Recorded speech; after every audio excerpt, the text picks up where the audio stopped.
नमस्कार मित्रों। कहते हैं कि आसक्ति एक ऐसा बंधन है जो होता तो है लेकिन दिखता नहीं, और आसक्ति इतनी प्रबल होती है जो एक बार जिससे हो जाए तो मरते दम तक फिर छूटती नहीं है, जिसका उदाहरण हमें कई रिश्तों में देखने को मिलता है। जैसे एक पिता और पुत्र का रिश्ता। पुत्र भले ही कितना भी बुरा क्यों ना हो, लेकिन उसका पिता हमेशा यही सपना संजोए रहता है कि आज नहीं तो कल मेरा बेटा मेरे पास आएगा और मुझसे पूछेगा कि पिताजी, आपको कोई तकलीफ तो नहीं है, किसी चीज की जरूरत तो नहीं है। लेकिन अफसोस, उसकी यह ख्वाहिश कभी पूरी नहीं होती और इसी चाह को अपने सीने में दबाए वह इस दुनिया से चला जाता है।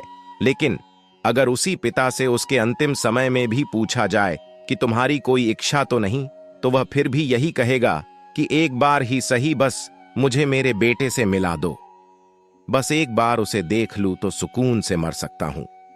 जिस बेटे ने जीते जी अपने पिता से कभी बात नहीं की, कभी उसकी कोई परवाह नहीं की, क्या वह उसके अंतिम समय में उसके पास जाएगा?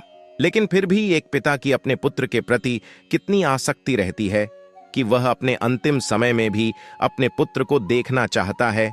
इसी को कहते हैं आसक्ति।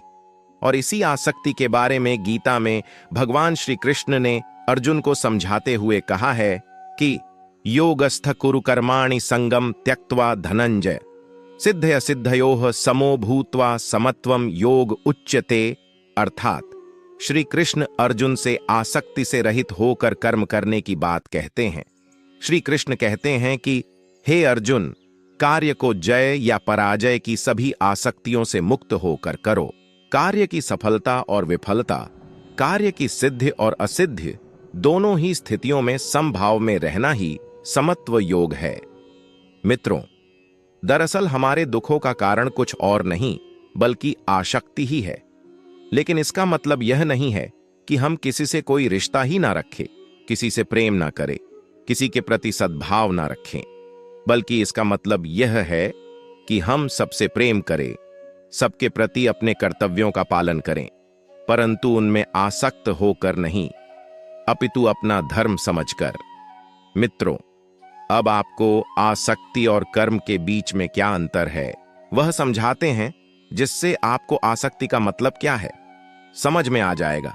मित्रों, जैसे एक पिता का कर्तव्य है कि वह अपनी संतान को उच्च शिक्षा एवं संस्कार प्रदान करे, उसके लिए एक अच्छी कन्या का वरण करके उसका विवाह संपन्न करे और अपनी जो भी संपत्ति है उसको बराबर बराबर अपनी संतानों में बांट दे और अपने संतानों के प्रति सारे कर्तव्यों का निर्वहन करके अपना मन अपने कल्याण के बारे में चिंतन करते हुए भगवान के चरणों में लगा दे।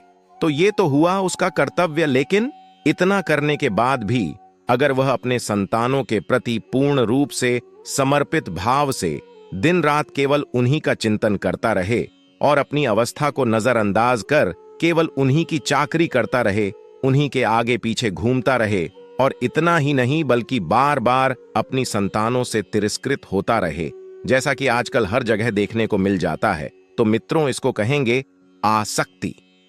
और यह आसक्ति हमारी किसी में भी हो सकती है। हमारा ऐसा व्यवहार जिसके प्रति होगा, समझ लो हमारी उसमें आसक्ति है। और इसी आसक्ति रहित कर्म को करने की सलाह गीता में श्री कृष्ण अर्जुन को दे रहे हैं।